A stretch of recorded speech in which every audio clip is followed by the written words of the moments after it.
students and of the beings of African learners and African teachers.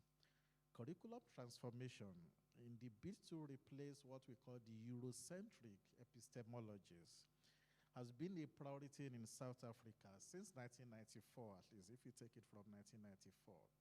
But my institute received this generous donation from Carnegie to actually enhance curriculum transformation and, more importantly, partnership among universities, among research institutes.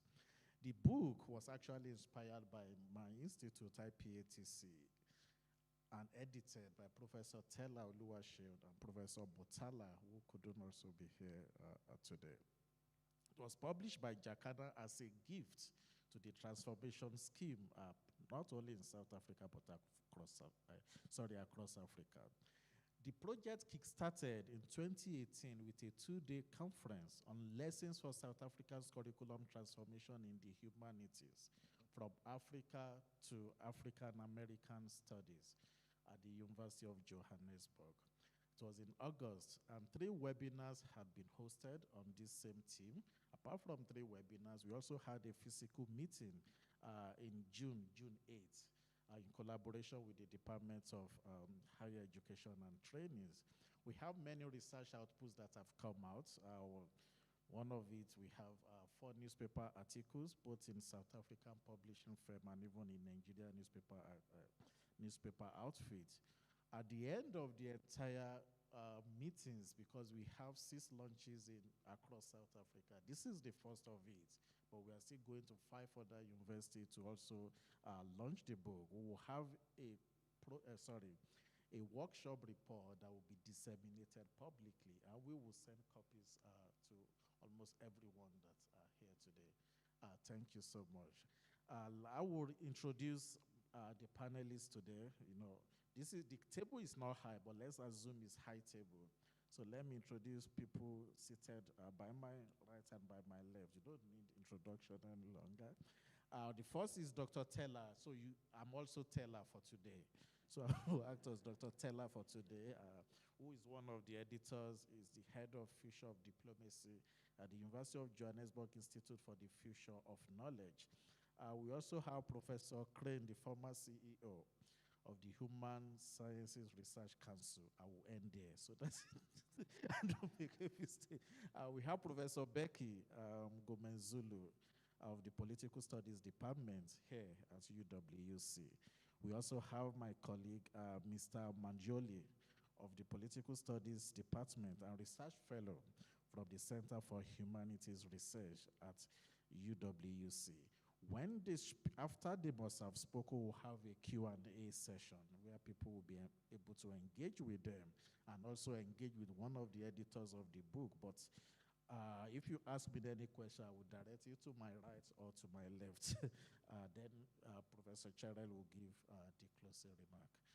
Thank you. So it still starts with me as Professor Dr. Teller.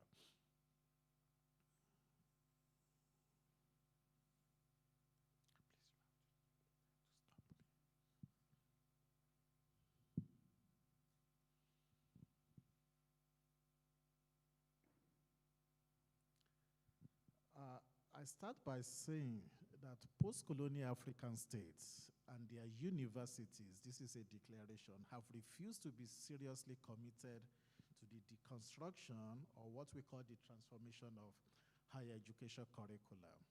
South Africa is not an exception.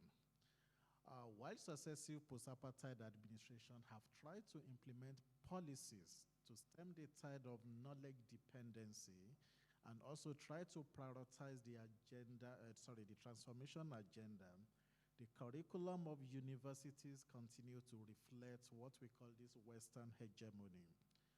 From 1995 and the National Commission of Higher Education, even to the 1996 Green Paper on Higher Education Transformation, and also the 1997 White Paper on the transformation of higher education, all of these white or blue paper have not resulted in a significant reconstruction of curriculum in South Africa.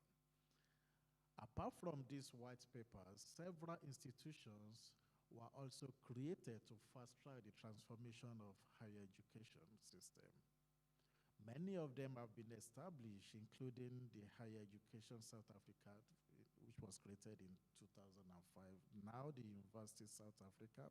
Unfortunately, we had Professor Ahmed, who was one of the panelists at our last meeting and shared his perspective with us. We also have institutions like the NRF, the Center for Higher Education and Transformation, was established in 1996. The Center for Higher Education and Transformation in particular aims to tackle the bottlenecks inhibiting transformation in this sector. However, like we usually say, South Africa University remains significantly untransformed, and not just untransformed, sometimes many of the university are glued to these Eurocentric worldviews, which they believe is the only truth when it comes to the generation and dissemination of knowledge. This has led to several calls for curriculum transformation, not only in terms of speaking the high language of transformation, but we are talking about the need for the South African curriculum to speak to the socio-economic and political realities of the post-apartheid era. At least that's the contemporary era that we are. While curriculum transformation does not necessarily imply delinking, complete cutoff from Western epistemologies, it advocates putting Africa at the center of curriculum design, not just curriculum design, and also its delivery or dissemination. While we reinforce the importance of higher education, the Green Paper notes that higher education equips people with the required knowledge, understanding, skills, and value system to become decisive actors in a wide range of social roles and to become, more importantly, effective citizens. South Africa will celebrate 30 years of black majority rule in 2024. Although there have been visible transformation in the composition of the country's particularly political elite, other sectors, including the economic, social, and transformation frameworks, remains mostly untransformed. It is no longer a surprise that South African higher education system continues to embrace international practices without serious consideration of the contents and the, without special consideration of the contents to be well positioned in global university rankings. So the driving force for most of the South African higher educations have been for them to be ranked as one of the top in the world without actually linking their growth to the needs of the society they ought to service. Despite around 3 decades of this majority rule, South African higher education continues to reflect models and paradigms resulting in concerns that have been raised about overrepresentation of Western academics and Western scholarship in the upper strata of academia. This book, From Ivory Towers to Ebony Towers, that is being launched today, contributes to the discourse on transforming and interrogating Western hegemonic structures that persist in higher education in Africa. It also attempts to shape the perception of policymakers, and that was why we had to launch it in collaboration with the Department of Higher Education and Training. The book argues that beyond the use of internally constructed strategies to foster curriculum transformation, both the learners and the teachers must be conscious of the need to begin to relate what they teach with the reality in South Africa. Knowledge dependency, censorship, and dismissal of African history have been an integral part of the conversation around knowledge production in Africa, where the university curriculum has replicated that of the Western value system. In the 1950s and 1960s, there were struggles against the dismantling of the African curriculum due to the exposure of African students to European universities. We had African scholars like Kenneth Dike from the University of Ibadan School of History, We also have others from the Dar es Salaam School of Political Economy. We also have from the Dhaka School of Culture, who began to advocate for African-driven epistemology. These schools also adopted historiography, political philosophy, and other African knowledge systems that are evident and drawn from conventional knowledge, most of the time transferred from one person to the other. Apart from Africa, India's integrated and cross-discipline approach to learning also offered an alternative framework to this over-celebration of the westernization of knowledge. University in Africa was so caught in this post-colonial African sympathy for the universalization of westernization. As giant transformative efforts of these schools of thought disappear, schools like the Dakar School, as they disappear, why? Because they also continue to reinforce this same Eurocentric thoughts. This stems from the infamous black inferiority conversation promoted by some scholars to undermine African-generated scholarship. Apart from Africans' importation of both economic and political system of the West, the educational template reinforces acute dependency and Western hegemony. At least the COVID pandemic has also reflected this, if nothing at all. The accelerated infusion of Western knowledge and digital technologies into production processes consciously and unconsciously continue to enhance the dominance of westernization of knowledge to the detriment of Africa. Indeed, Africa has become the dumping ground for Western knowledge, Western technology, and Western values. This book we are launching today contains 24 chapters and is structured into 7 sections.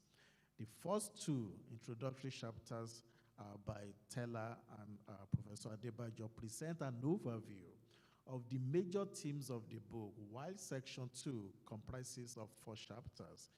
Those chapters engage the challenges that confront transformation efforts in South Africa, South Africa's higher education. The contributors in this section include our speaker, Professor Ahmed Bawa, Professor Shani Motala, and Professor Becky. The 3 chapters in section 3 present the lessons that can be drawn from South Africa students' movements. And this includes 2 chapters from former student activists, Sandile Ndelu and Musa Wenkosi, and the last chapter by Rhodes University academic Corey Knowles. We also have section 4, which highlights the issues around the transformation of South Africa's curriculum. We have contributors like Professor Jimmy Adeshina, Philip Higgs, and Modiri. We also have section 5, which offers potential lessons for South Africa, which can be drawn outside of South Africa, particularly African School of Thought, including the Ibadan School, the Dar es Salaam School, and the Dhaka Schools. Professor Toyin Falola, Dr. Rugumamu, and Samba Mpopo were the authors that contributed in this section. The last section, section 6, provides lessons from other parts of Africa, including Ghana, Kenya, and Uganda. It also discusses the influence of African Writers Series, and the section boasts of scholars like Harry Garuba, David Ongusu Ansa, Pamela Kanakwa, and Chris Wanjalan. Then we have this section on African American Studies, which is the focus of section 7. Why was the need for that section? It was also to draw insight from African American scholars, including scholars like Aldon Morris, Krista Johnson, and Walter Allen. So I hereby welcome the speakers and the discussants to follow up from where I have to stop now. Thank you. Thanks very much, Obi. Thanks, colleagues. Thanks for having me in. Bit of an echo, eh?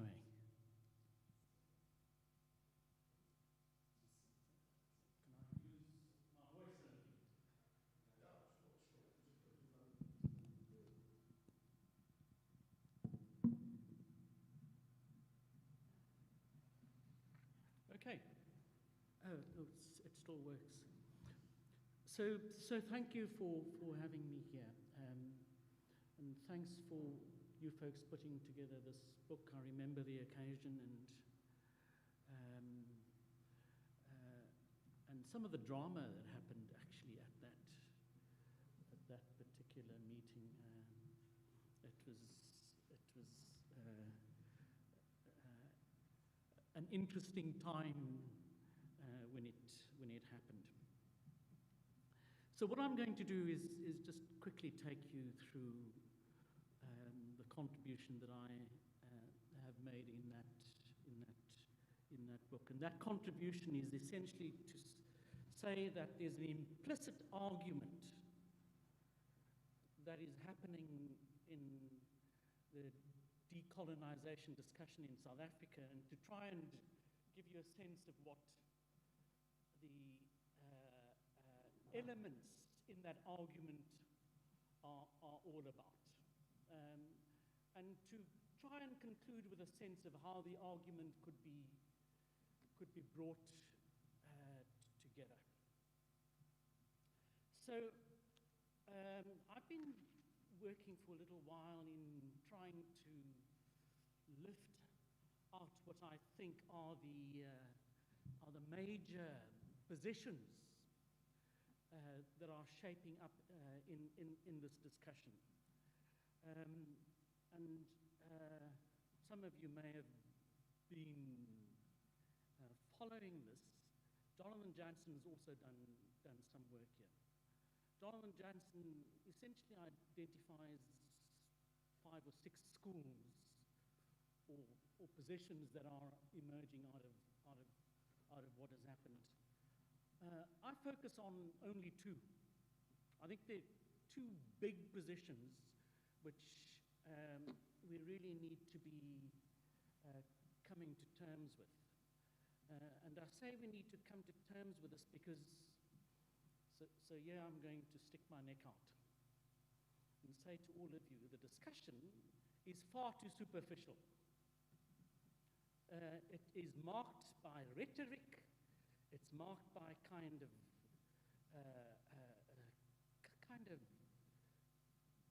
set of postures that are not helping us at all. And what I'm arguing is that it's really important to try and lift out the big set of arguments that are being made, because these arguments are really important for thinking about what this curriculum and how this curriculum ought to shape up and evolve. If we don't do that, you have what is going to happen in many universities in the country at the moment. And I'm really fortunate to be able to travel around the country and be present at universities where these things are happening. So I go to a campus 6 months ago, and they're talking in their teaching and learning frame there about how they're decolonizing. And at the end of it, I say, now what's different? There's nothing different. You've simply taken over a set of languages here, which you've put as headings on top of what you've done before, and there's absolutely no engagement, actually, with the substance of what the arguments are all about. So it's really crucial that we do this task of deepening what is going on.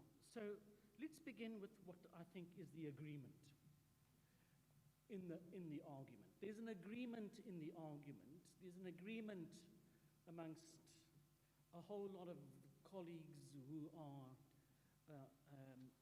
taking position in this argument. And that's about the ideological infrastructures which have emerged in and around dominance. So I'm going to use this word dominance, and I'd like, please, for you to be thinking about how I am trying to constitute what this dominance is all about. So the agreement in the argument is that this dominance is a project of totalization. And that it is epistemological on the one side and ontological on the other. And it's the relationship between the epistemological and the ontological that this totalization is all about. The epistemological are about logics and metaphysics. The ontological are about conceptions of humanists, who we are. And the apparatus is about bringing these together in a total way, in a way which now it's almost impossible for anybody anywhere in the world to be thinking autonomously from this totalization project. Right? It's almost impossible. It's impossible for the languages we use, the conceptions that we make, the categories that we draw on, the comparisons that we seek to make, and the ways in which we think about points of departure and ends. Origins, so I'm trying to write a really big book now at the moment, and it's about the idea of race. I say that it's big because it's big.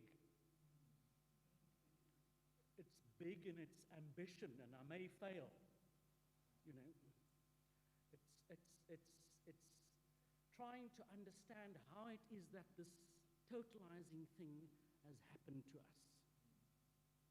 How is it that we've been so captured by this idea of race in the way in which we have? And you just go and look at the histories and the accounts of how all of us, the accounts of us as human beings, and they're absolutely extraordinary.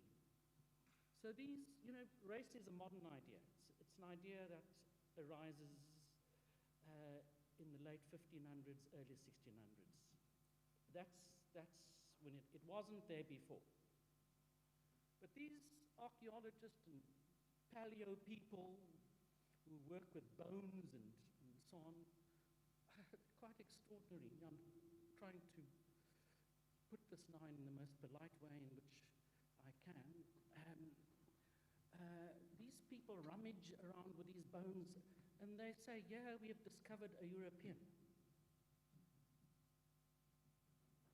From 300,000 years ago.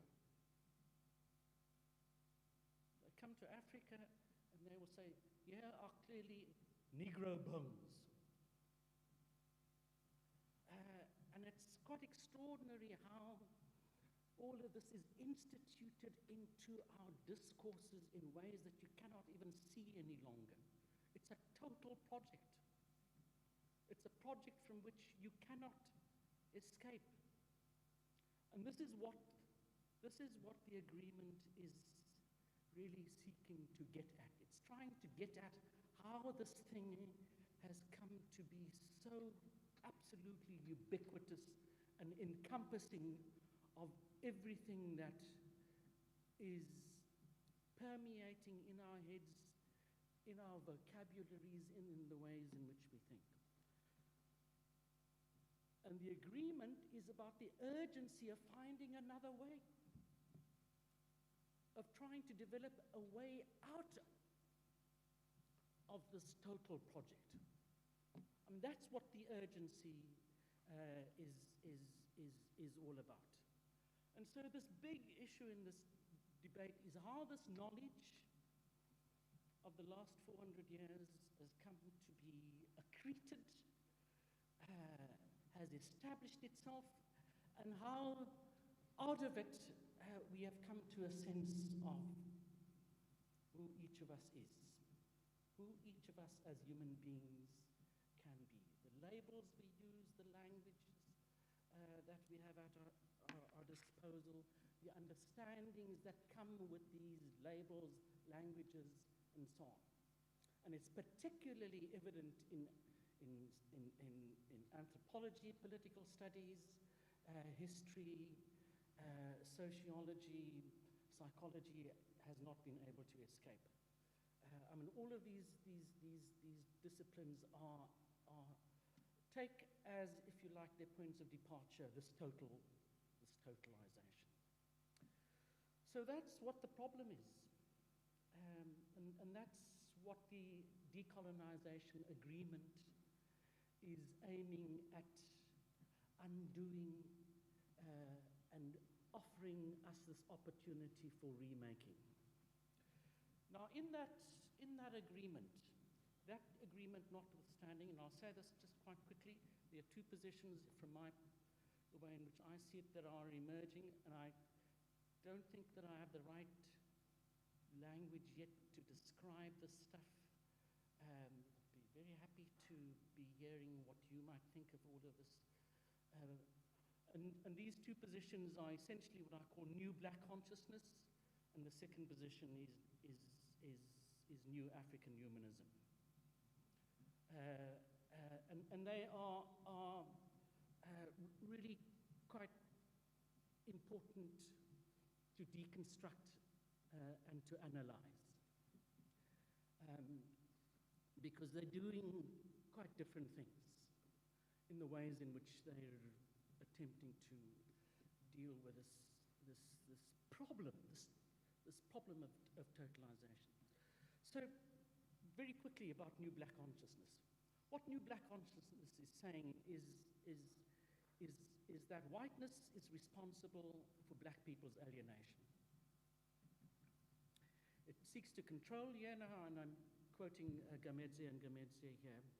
It seeks to control where we live, how we speak, what we say when we do speak, how we think, and perhaps most importantly for us as intellectuals, what we think, speak, and write about.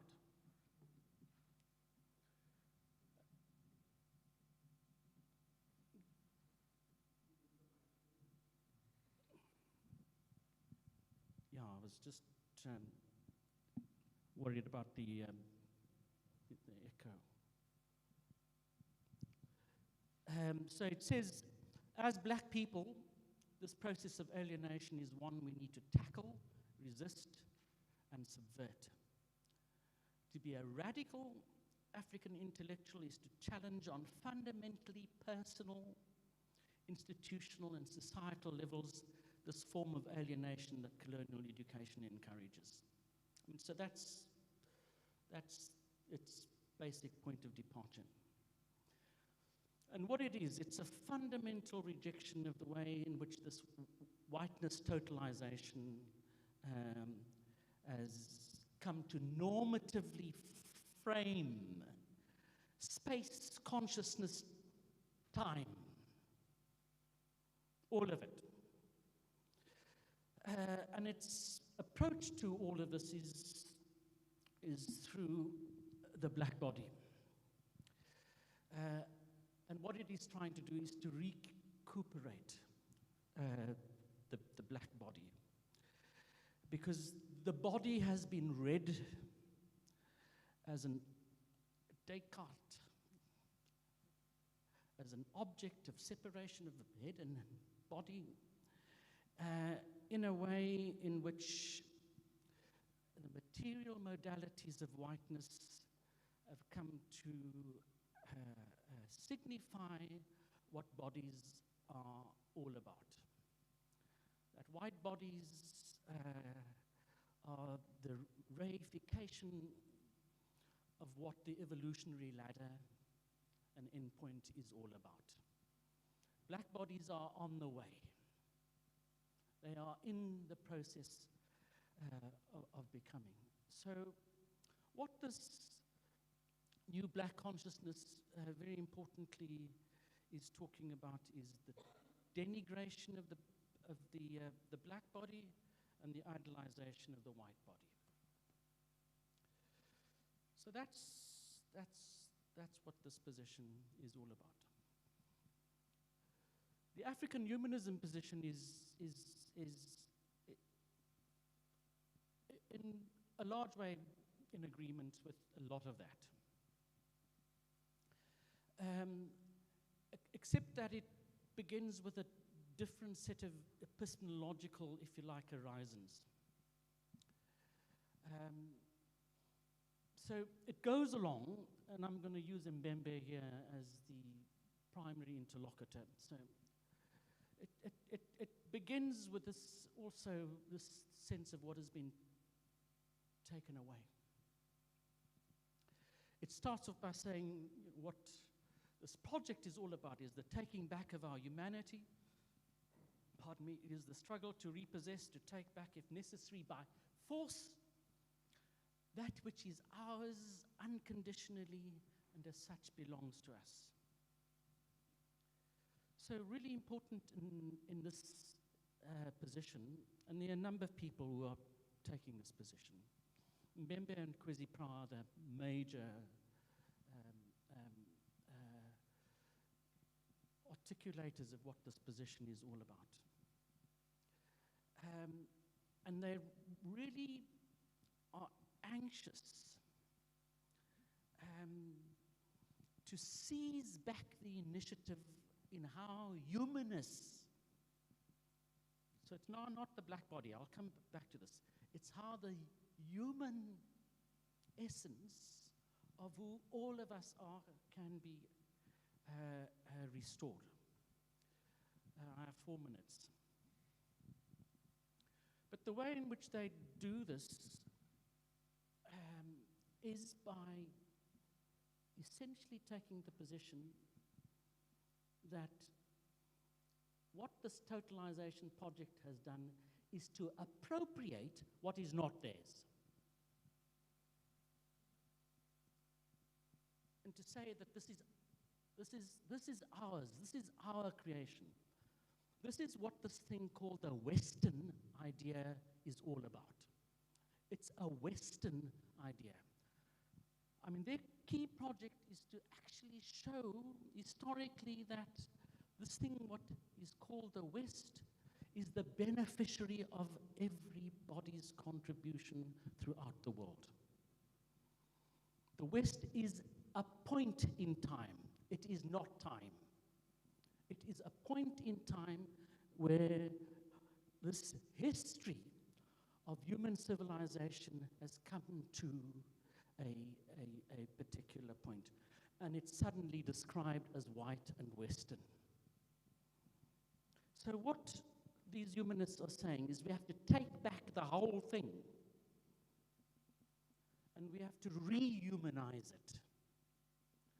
We have to rehumanize it from this point of departure, from where we are, from what you've taken from us, and how we are needing to reinstitute in it the full scope and plenitude of the planet, of the whole planet.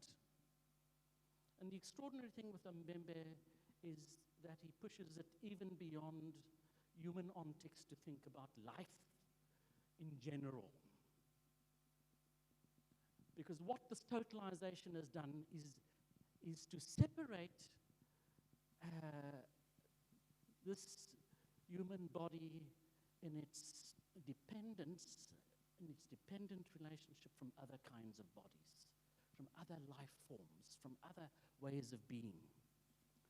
And this is where this debate then happens. And unfortunately, it is not a debate that has happened in a way which people can understand the positions. It erupted once in my presence. I gave a talk once at the University of Pretoria, and people said, why are you defending Mbembe? Okay, so here's the argument. The argument is that Mbembe is simply repeating, if you like, the canon in that Western way. That he is, particularly in his ecological turn, particularly in the way in which he comes to think about inclusion in this frame which includes all life, the whole planet. When he comes to talk about planetary citizenship, the argument is that he is not understanding what black pain is all about. I agree. I agree. I agree that a moment is happening even now globally where we have to understand the pain of racism and how that pain comes to express and manifest itself. And I'm going to put myself in trouble for a second time here and say that black pain and the way in which it is explained is again made a simplistic thing which doesn't come to terms with the complexity of it. The simplistic argument is the argument of damage. The more complex argument, which is an argument which I'd like to make, is an argument of complexity. That people can and do much with pain. That out of pain comes many different kinds of things. Yes, damage arises, but there's also incredible generation. And it's that generative part of that pain that I think that we have not come to understand. But Mbembe is really critical, and I'll close off on this, really critical though also of new black consciousness, because what he says is that new black consciousness is flirting closely with black nationalism in a way which is utterly problematic. In the way in which it comes to re-racialize identity. And the ways in which identity can only be narrated in terms of dominance. And he's looking for something else beyond all of that. And what I'm arguing for, and I'll close with this, is to say that we need a coming together of these two things. We need a coming together of Mbembe's deconstruction of who we are as human beings, while we, in the urgency of it, come to terms with the way in which racism has blighted our capacity to be able to think of who we are, how we are, and where we might be. Okay.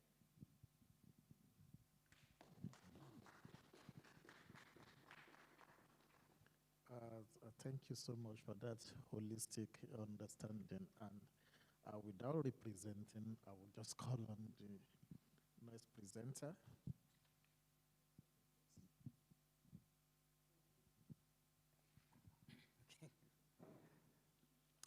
Thank you very much. Yeah, I was told that I have 15 minutes, and I've been reminded I have 15 minutes. Yeah, so I'll try to stick to that. Luckily, I didn't prepare a lengthy presentation because I was mindful of the time. Maybe for starters, let me just say that this week has been very hectic for a number of reasons. Colleagues will remember that on Monday we had Mandela International Day, and I had a chance to do my 67 minutes in Mthatha. Besides painting a school, I was asked to participate in a social dialogue. And I did a presentation titled Building a Nation of Good Governance and Stewardship Through Nelson Mandela's Values. And some of the things I said there were not palatable to the politicians. But I was relieved yesterday when I was listening to former President Thabo Mbeki repeating some of the things that I said. Then I realized I was on the right track. Okay, in the interest of time, then I'll go straight to the task at hand. I'll start off by expressing my sincere gratitude to the University of Johannesburg for affording me the opportunity to participate in this book project. In particular, I would like to thank the two editors of the book, that is Dr. Taylor and Prof. Motala, who assembled a very strong team of esteemed researchers. And I would also like to thank Dr. Akinola, who has been relentless in his effort to try and coordinate the entire project. Special thanks will also go to UJ's IPACT, for hosting this publication. And then in my case, I'm even more grateful to the University of Johannesburg because I've published with them a number of book chapters. In 2017, I think I did 3 in different books, and we've had a good working relationship. This volume in particular is important because it transcends the geographical boundaries. Not only does it focus on Africa as a continent, but it also touches on the Americas. That means North America, South America, and the Caribbean. And I hope that it is not the last contribution or the last volume that UJ will be putting together. And now going straight to my chapter, which is chapter 6 in that volume. My chapter focuses specifically on the transformation of historically black universities in South Africa through the notorious act, which was called the Extension of University Act. On this one, I think the Afrikaners struggled to understand English because they called this Extension of University Education Act, when in fact it wasn't an extension, it was a reduction. So they might have gotten it wrong. But be that as it may, most of what we are having in our education system until 1994 was informed by that act, number 45 of 1959. This chapter then recalls the transformation process that the South African government went through, starting with the political transformation and then, of course, moving to the transformation of higher education. The chapter traces this transformation process from the interim constitution of 1993, the National Commission on Higher Education, which was established in 1995, and then, of course, the promulgation of Act 108, which was Act 108 of 1996, which then is the Constitution of the Republic of South Africa. It then reflects on 3 key documents, some of which have been referred to by my colleagues. The first one is the Education White Paper number 3 of 1997, and then the second one is the Higher Education Act number 101 of 1997, and then lastly, it is the report of the Ministerial Committee on Transformation and Social Cohesion and the Elimination of Discrimination in Public Higher Education Institutions, which was released in 2008. Now, using these documents as a premise, the chapter then looks at areas of transformation that I focus on. There are quite a number, but here I confined myself to only 6. The first one is the issue of divided institutions based on racial categorization. This did not make sense from a financial point of view. In KwaZulu-Natal, for example, where I come from, you would have an institution set aside for the Indians. We have one set aside for the whites, another one for the blacks, like me, the University of Zululand. So by virtue of me being black, I could not go to any white institution, no matter how close it was in my area. That is why a number of blacks in South Africa and Africa in general studied at the University of Fort Hare, for instance. It was because of that notorious act of 1959. Then the other area of transformation then is racism. This one remains a serious problem in South Africa, unfortunately. Colleagues will recall the incident that happened next door at Stellenbosch, where one white student just decided out of the blue that a black student, in fact, is less of a human being to the extent that he could pee on his laptop. That was something ridiculous. When I was commenting on this issue in particular, I had to, in fact, take off my academic tag and then be political on this matter and said I couldn't understand why this particular student had to be suspended, because for me, he had to be dismissed summarily if the university was serious about dealing or tackling racism. But then in this case, because I'm wearing an academic hat, I'll be tolerant to the fact that the student has been expelled, but he has been given an opportunity to appeal in 5 days, which I don't agree with, but I can't do anything about it anyway. And that also talks to a number of other issues that have been happening. And I've taken AfriForum on this one because they defend things that are ridiculous and that lead to the retrogression in our country.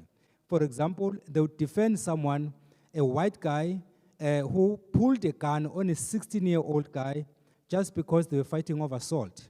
That was an insult.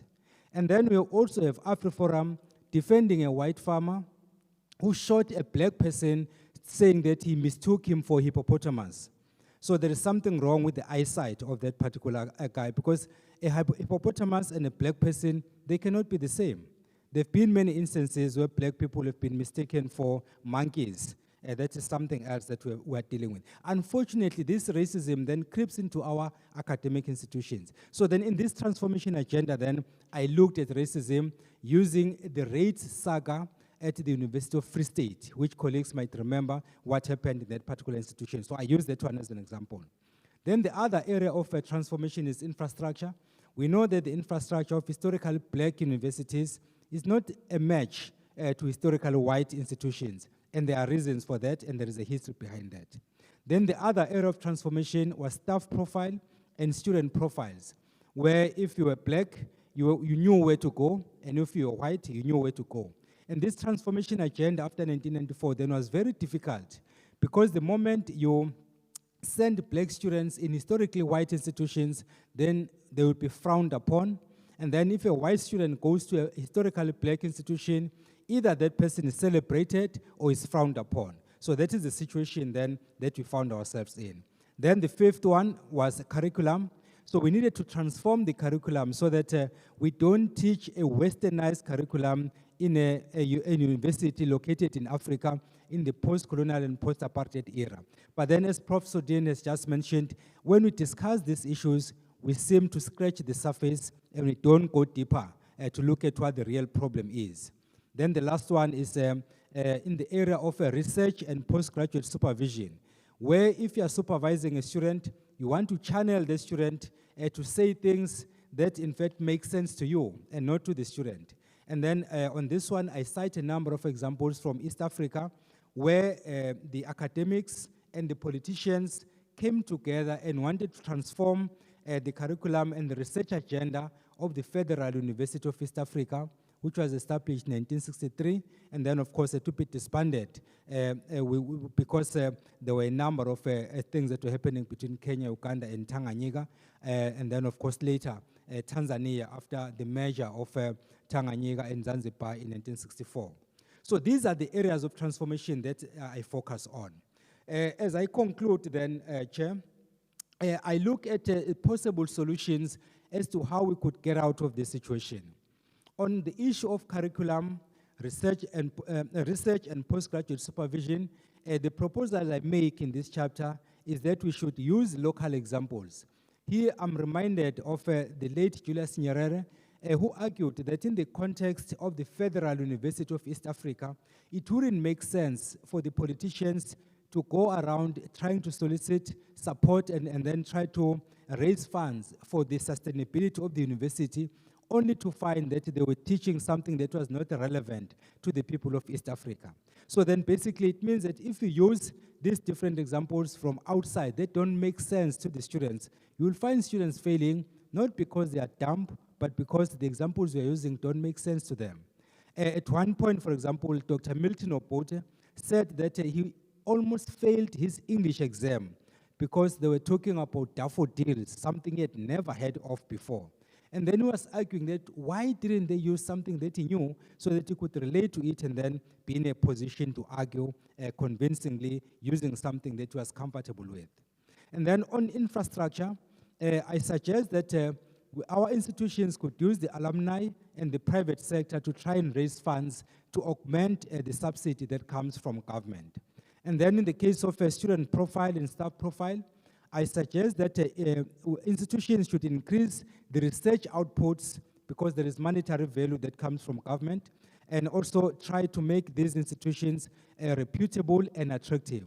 Because if you have an institution that is attractive and that is reputable, chances are you'll be in a position to have a mixed staff profile and a mixed student profile.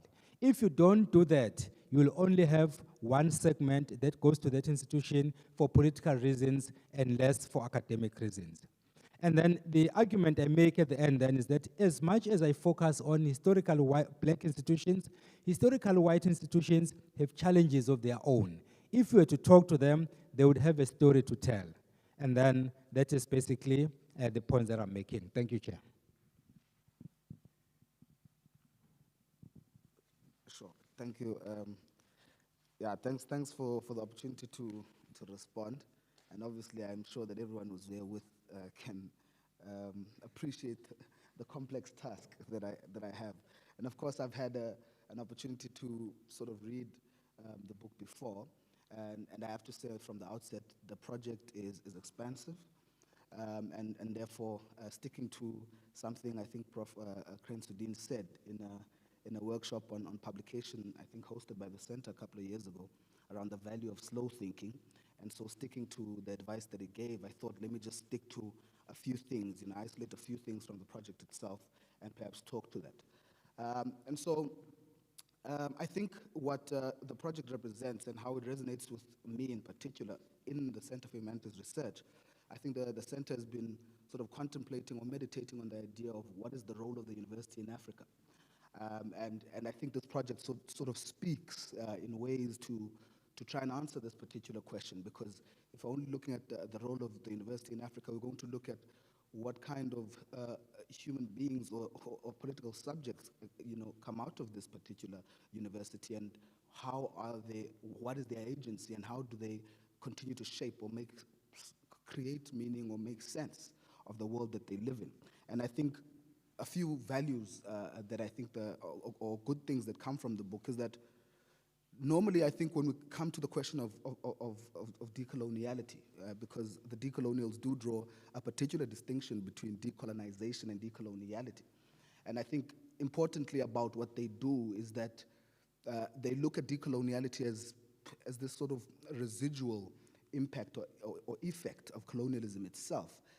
And the value of the book for me is a substitutionist approach where it says, let us take Africa and teach students purely Africa, but rather it says, let's put Africa at the center and teach students from the vantage point of their locality, without taking away questions of other epistemologies. And I just want to read from Dr. Teller's introduction. He says, while curriculum transformation does not necessarily imply delinking from Western epistemologies, it advocates putting Africa at the center of curriculum design and delivery. And I think this is an important part that speaks to the objective of the book in relation to what normally happens, what normally drowns the conversation, is to say that the logic of universalizing Western and Eurocentric experiences must then be substituted to universalize African experiences. And I think what the book does carefully is to be able to say that we need to be able to do something different, where we move towards the idea of the human and teach people who are in Africa about Africa and also about the world from the vantage point of Africa. So I think I appreciated that first part. And then secondly, it sort of problematizes, the universalization of Western experiences, the Eurocentric experience, of course. But I think in the process of doing so, it kind of opens up this whole idea of a limitation of African epistemologies, which is implied in the whole idea of universalizing Europe, universalizing North America. And it deals with that in a number of chapters in the book as well. And then, of course, I think some of the limits, which are largely echoed by Prof. Sudin, which I thought, I find with the project, because the project is linked, whether it likes it or not, or inextricably, to the whole idea or the problems of decolonization and decoloniality itself. And so the question of agency for me, in the whole, I'll use your terminology now, Prof, because I think it's better suited, in the whole totalizing experience of particularly the phenomenon of race, is that it takes away this idea of the possibilities of generating one struggle, generating meaning, and generating, making and developing experiences from the point of domination, right? And so I think decoloniality, sort of like Prof. Sudin says in his chapter, while it provides a valuable contribution to put back in the center the discussion of transformation, its limitations are that it doesn't get to to the how do we do this? How do we get to a stage of beyond theorization, beyond rhetoric, to quote directly from what it's saying, beyond rhetoric. But then to quote particularly a part that it says in its concluding remarks, which I think resonates with the point that I want to leave, and perhaps some of the provocations that I had reading the book, is that it has struggled with the challenges of modern racism and its effects. It has pointed to the trauma of racism, but not how, and this is what is needed. Human beings manage their agency, all right? And so the limitations that I think, from my own understanding now, stemming from that reading, is that we cannot be able to start to operationalize the language of transformation when we do not properly understand or locate what made the society untransformed in the first place. And so the core of my intervention here, or my reading here, is to say there's a part about the language of decoloniality that doesn't locate the complex relationship between the development of capital in its wake throughout the world and in the empire, and the relationship that it has with race.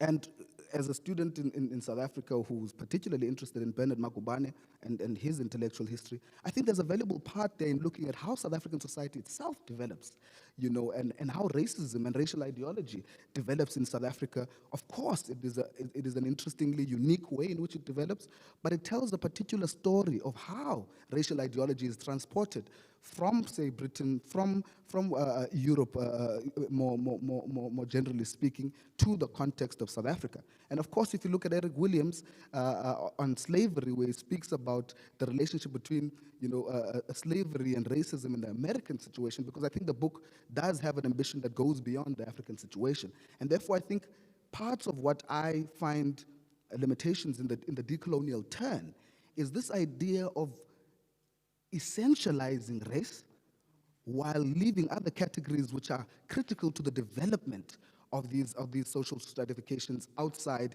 in the margins. And it does this while claiming to operate using a different logic, but it reproduces the same logic that produces these problems in the first place. And so I think when we think about the transforming a curriculum, and this is just to end now, transforming a curriculum. Of course, the things that are difficult for me, and I hope that people in the venue can be able to help me understand these, or sort of operationalize them for my own understanding, is that how do we disentangle ourselves from the complexity of transforming a curriculum in an untransformed society, right? In the context that, obviously, in the simplistic way, you can say that, well, these things are interrelated. We're not just transforming a curriculum, it's forming part. But I'm asking, how do we do this? Because we will transform this curriculum and it will become transformed, but if we do not connect the live wires that are complexity in and outside of the borders of the university, we will then put ourselves and insert ourselves in a rat race that we will not complete. So that's the first question. And then the second question was just an interesting one around the title of the book itself, from Ivory to Ebony Towers. And of course, I might be, the authors might give me a different understanding. But it's a question around, again, is there a primacy of or the euphemism of race that permeates the title itself in relation to we're moving from a dominance of white to a dominance of black?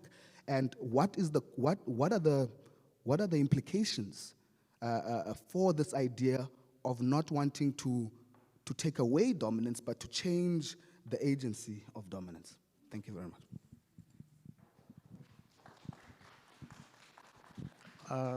Thank you so much, and we have the opportunity to engage further on this. And like he just said, some of the time we reinforce what we think we are pulling down without actually knowing it. And what we usually say in some of our meetings is just a look. Even some of our colleagues that are on top of this agenda of transformation are always themselves trying to reinforce domination without being conscious that that's what they are doing. And one thing that comes across all through the book is not this idea of a blatant and extreme replacement of an hegemony system with another hegemony system. What the book is trying to say is that, look, we are not advocating for a rejection of Westernization or Western ideas or whatever it is. What we are saying, like the two last speaker here, was just that, look, let's take what is good for the society. Some people call it domestication of Westernization. That let's put what is, it may not even be a universal idea across African countries. There are many societies in Africa that are still different in terms of their character and all of.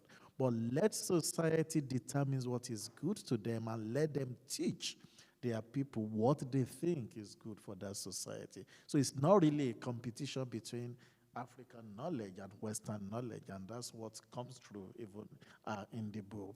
Something else is just that, look, how can we decolonize curriculum without even decolonizing the structure itself, or even the minds of even the actors involved?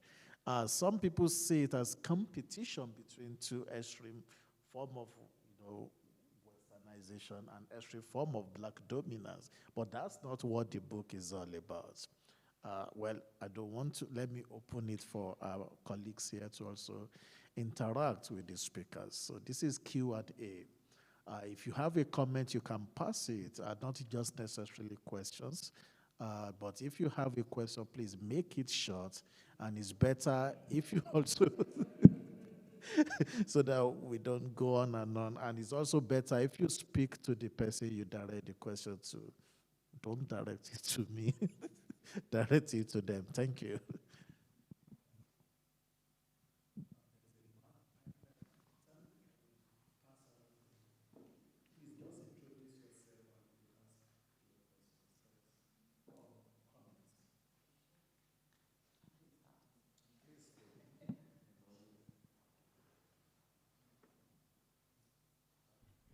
Hello, everyone.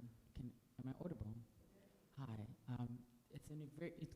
Thank you, everybody. My name is Luando Scott, and I'm from the CHR. Okay, so now we can't talk too long, which is, I feel is so impossible, but I will try. So there's so many things that have come up that are so important. I mean, and thank you for your deliveries today. So maybe to take on Professor Sodine first, and to think about the, maybe to echo, but also maybe we can engage further, but taking seriously the conversation around decolonization and how the engagements are often superficial. And that made me think of Professor Suren Pillay here, who wrote a piece about the Latin America School of Decolonial Thought and how it's transported to Africa and the problems with that, right? Because it emphasizes enforced assimilation, whereas in Africa, we need to think about enforced difference, right, in terms of the politics. And so I think that what you're saying about the ways in which the conversations are going on and the superficiality of it all is very serious. And linked to that is, Professor Gomezulu on the links between staff profile, right? The staff profile in higher education institutions and the lack of decolonization, or rather really the resistance to it, right? In that, maybe we need to think about that there is a link between who is teaching and why there is resistance, right, to the change of curriculum. And I wonder if that link and maybe the progress we could make is also linked to language. The language in South Africa and the question around language is very thorny and difficult. And I think that maybe there's something there for us to really grapple with in terms of thinking about higher education, decolonization, and resistance. I want to something else, but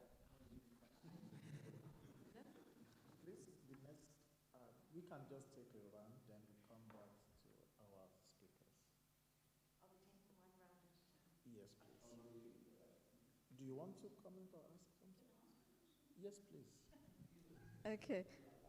And I know I'm at the table, but I'm being allowed to ask a question. It's around labeling and construction of identity, whether that is institutional identity or individual identity. And I ask that as somebody embedded in what we've said, historically disadvantaged institution, the labeling is complex. We simultaneously want to relinquish the label, but we also want to retain the label for various reasons. And I ask it as an individual that's an anomaly in South African society or in society that appears in one way and is perceived in that way, but was categorized in another way under apartheid. And it's something that I've grappled with my entire life. And the question is, how do we then begin to construct this new language? I'm not expecting an answer. It's like Linda Kuchler's question, how do we begin to operationalize it? But that is, it's how do we begin to deconstruct and have this new language? Okay, maybe we should give it to them, then I'll comment. Okay, so I think that question, colleagues, is for me, just in terms of where one might find oneself anywhere in the world, not just here, anywhere in the world, right now is absolutely crucial. It's in some ways for me the only question. It's about saying, and I'm looking at Mark here now, you know, that socialism is not possible now, right? I mean, just to give you an example. It's not possible to simply, if you like, declare a socialist world tomorrow. You can do that. The Soviets tried to do it, you know, but it's not possible because you're living in this totalizing environment. So the question is, how do you be in that? How do you be? How do you come to a sense of another possibility? And it's a question which we all repeatedly, I'd like to say to you, Cheryl, have to be answering or posing, because you're not going to get an answer. When you come to an answer, you're going to come to a problematic answer. Any answer is going to have all kinds of blind spots, which you are not aware of. But your effort must be, and so this is my response to you, is to always try and historically come to a sense of how you arrived at that particular point, how you got there. How did it land up that I am looked at by anybody and summed up in straight away? Somebody will look at me and say, I know everything about that person.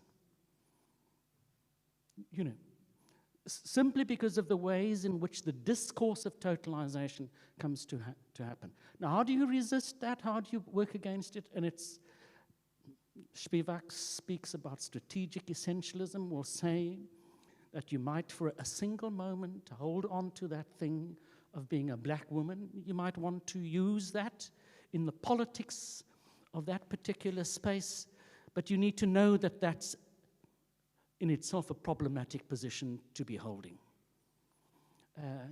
So, do you want to be forever an HDI? No. You do not want to forever be walking around with this label of disadvantaged, because it creeps into your soul, into your darned whole vocabulary, and you cannot come out of it. So get rid of it. Really, get rid of it. I mean, just think of yourselves as wanting to be a really good institution in your own terms, and there will be terms from where we are. It's like, it's not like wanting to be like Harvard, it's from where you are. It's in this particular place here, the problems of this particular place in which we find ourselves must be the basis on which we start to think about our humanity, So you're going to use it for a little while, and people here, the leadership will use it, but it can't use it indefinitely. Do you quickly want to respond? Yes. Oh, there is the word.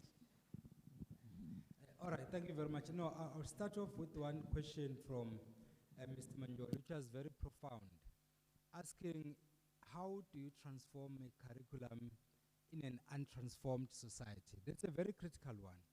And it ties up with the question that my brother asked there with regards to the link between the staff profile and the curriculum. And in responding to these two questions, I will just reflect on what Ali Mazrui once shared with us when we were having a conference of the African Studies Association when I was in the US. We had invited him to be the guest speaker, and in the course of delivering his lecture, he recalled an incident at the University of Dar es Salaam. And then he said at the time he was teaching political science, and then he said there is no way I can teach political science without drawing examples from the governments in the region. And then one day he happened to use the government of Uganda as an example. Immediately after the lecture, he received a call, said the president wants to see you. And then he went there, and then the president asked the question, Professor Mazrui, are you a politician or are you a political scientist? And he said for a moment he couldn't answer that question because he was still thinking of the right answer to give to the president. Then eventually he said, yes, I'm a political scientist, but I cannot teach political science in a vacuum. So that's why I have to use practical and concrete examples. This then addresses this question that if, for example, Professor Ali Mazrui was a white lecturer from the UK or from France or from wherever, there is no way that he would have understood the politics of the area. And there was no way that he would have used examples from the governments in East Africa. All he would have done would be to use examples from back home, because that is what the Federal University of East Africa was doing. And that is why in the Africanization agenda, East African politicians and academics did not want just the Africanization of the curriculum. They said they wanted the Africanization of the curriculum, Africanization of the staff profile, Africanization of the student profile, Africanization of research, and even Africanization of the buildings. They had an issue with the fact that the buildings were more Eurocentric in outlook, and yet they were located in Africa. So this point is well taken, that this Africanization agenda, which ties up with the point that Professor Dean made, that we normally look at it in a simplistic manner. That, for example, if you say UWC had a particular racial group, and then in the post-1994 era, you just flood UWC with different faces, then we've transformed the university. It doesn't work like that. There is more that goes into it. And the Africanization of the curriculum will also entail a lot of work. That is why in 2015, for instance, when students were talking about this hashtag fees must fall, and I was still at UKZN at the time with my colleague there, and then I asked the students, I was teaching one of the international relations modules. I asked the students, okay, I have no problem with what you are doing. You can go out there. There is a stage of Howard. That is at the Howard College. There is a stage of Howard there. You can destroy it tomorrow. That's fine. But will that mean that we have Africanized this institution? For a moment, they couldn't answer because they were not sure what I was aiming at. But the point I was making was, even if you remove the statue, which reminds you of the colonial era, but you go to a class and you are exposed to a Western curriculum, then it means that Howard is still there. In fact, it's in your mind than just being there as a building. So I agree with the notion that You cannot transform in one area and then leave the other area untransformed. Otherwise, it would be futile exercise. Thanks. Thank you so much. Let's go on another round. Yes, I will come back to you, but okay. Sorry. Yeah, you can use that. Please.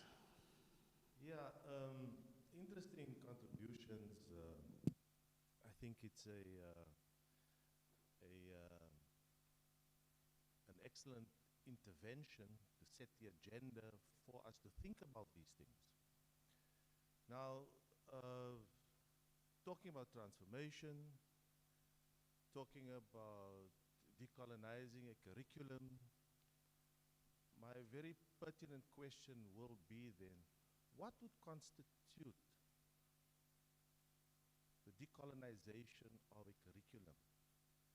My next question that will follow then would be, everything out of Europe, or anything out of Europe, will that be excluded out of the curriculum? Let me extend that question.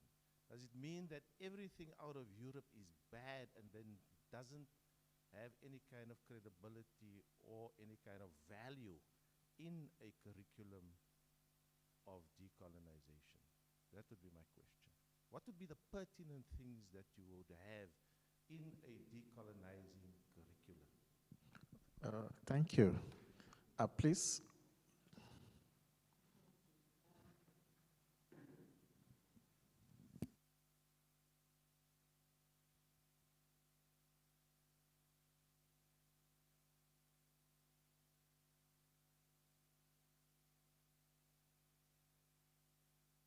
Drama for a very half-baked kind of, thank you.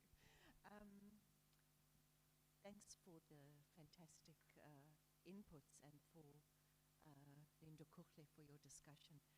I don't know why this feels important to say, but in the late 90s, I just graduated with a master's in French literature from UCT. And that was how I came to learn about the kind of heterogeneous intellectual traditions on the continent. It was through engaging texts from Albert Memmi to Fanon to what's his name? Anyway, the God's Little Bits of Woods, the great communist filmmaker from Semben Usman, etc., etc. It was a Department of French Literature at the University on the Hill, that kind of, and it wasn't through a curriculum, it was through self-study, but that's, where I landed.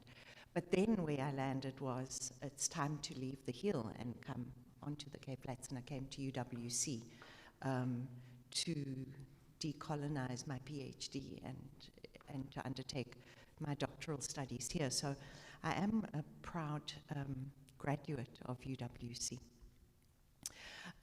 It was a different UWC, and there was the kind of intellectual inheritance and debates I was exposed to stretched from here to Algiers, to Dakar, to Jamaica, to New York, to London, to Seoul, to Beijing, to Moscow. It was, there was a sense of insisting, of thinking the world from location, and refusing to be told what the boundaries, what the horizons of that thinking should be. And I think that there's something in the impulse to, and the urgency to transform our society, to think, to crack the totalitarianism of this total system that involves complex, multi-fronted techniques, strategies, methods, habitations, and perceptions. And the thing about perception, and this is something when I was doing my PhD, I really grappled with was Njabulo Ndebele's essays on the ordinary and his insistence that we've all been shaped and there's a we there which he refuses to kind of place geographically, which I think is important, are shaped by what he calls apartheid's laws of perception. And I've thought a lot about that because the thing about the shaping of perception is that it feeds back a world that naturalizes its objects. But the problem with this problem is there isn't an object. And when there is an object, that object are other human beings, or other people. And when the object is always already racialized because of this kind of totalizing system and the laws of perception that in so many ways we've been subject to here, yes, what is the object if we refuse the literalness of race as physical, physiological, biological, essential? And I think there's I think there's an ethical obligation, and in that sense, I have a strong sympathy with I would consider myself an African humanist. On the other side, and this is why I think your contribution is so important, I think the insistence to take seriously the complex inheritance of pain, because it's not just lived and personal, it's structural, it's systemic, it's reproduced. It's taken up in various ways, including in ways, as we know, that aren't always positively productive. So it's a comment. I'm sorry, Chair, for rambling on, but I think it gives it asks that we abide by the problem, that the solution isn't necessarily on the horizon, but the inhabiting the problem in a conscious way, whatever that means, might be one way to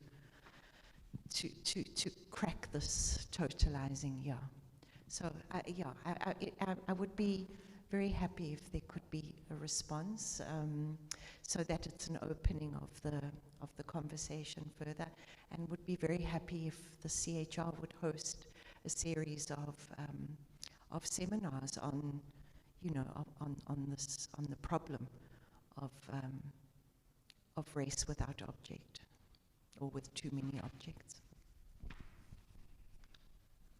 Thank you. We have run out of time, so what we will do, ask the two presenters to respond, but we'll have to give you 2 minutes. That's 120 seconds, please. You need to also incorporate his questions. What constitutes this decoloniality? What makes easy when we remove westernization from what we teach? And please, 2 minutes. Thank you. Okay. All right. Thanks, Roy. Yeah. Okay. So just very quickly to your, decolonization, decoloniality, any defensive strategy is going to be problematic in its own terms. So all I'm making for is an appeal for historicizing everything. That's my response. Historicize, historicize, historicize. Try to understand how it is that this thing, whatever it is, has been produced. And from where I'm sitting, I would devolve into that kind of strategy under any circumstances. So it's a form of education which I appreciate, and here's my response to Heidi. It comes out of my education at UCT. I had a better education at UCT than I got when I went overseas.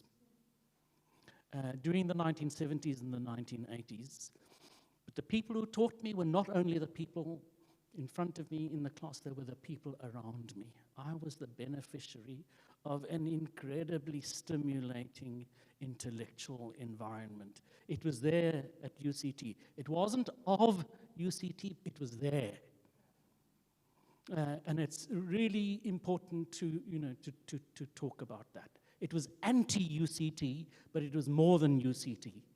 And so it's really crucial, to be thinking that the spaces in which you find yourself. So yes, the CHR, to be able to take on this question of being in modernity is a really incredible thing to be taking on.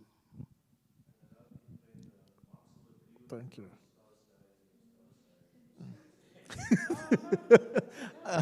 Okay, we'll discuss that just outside. Thank you. Over to you. No, thank you very much. I'll go straight to the two-pronged question that was asked by Comrade Mark there. In fact, what would decolonization of the curriculum entail? And then coupled with that, do you have to exclude everything Western? The answer is an emphatic no. As a point of departure, in fact, you don't necessarily have to define Africanization through the process of exclusion. You just define it the way you understand it. That is, you put it at the center. If, for example, you have a curriculum which privileges Western knowledge, and African knowledge comes as an appendage or doesn't come at all, that is a Western curriculum. So a counter to that will be to say you put Africa at the center without necessarily excluding Western knowledge entirely, because even if you tried, that will be impossible. So basically then, the two need to coexist, but it just depends what do you put at the center as your priority. In your research projects, then do you have a Western mind looking at Africa through the Western eye, or to look at Africa through the African eye? That is basically the argument. That is why then concepts like Africanization, localization, globalization, internationalization are not as simple as they look at face value, because they don't necessarily talk about the process of exclusion, but more of the process of inclusion and coexistence. Thanks.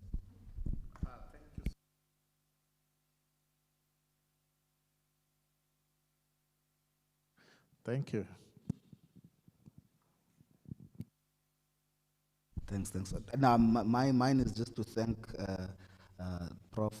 Sudin, the Dr. Taylor, who's not here, and Prof. Ngomezulu for their inputs in the process. And I think it's an important process to open these conversations. And much of the things, and that's why I was excited to give my response. Much of the things that you are dealing with are much of the things that I'm dealing with in my PhD, and I think generally that we're dealing with in the center as well, in broad and specific terms. So thank you so much for coming through, and I hope the conversation continues over lunch.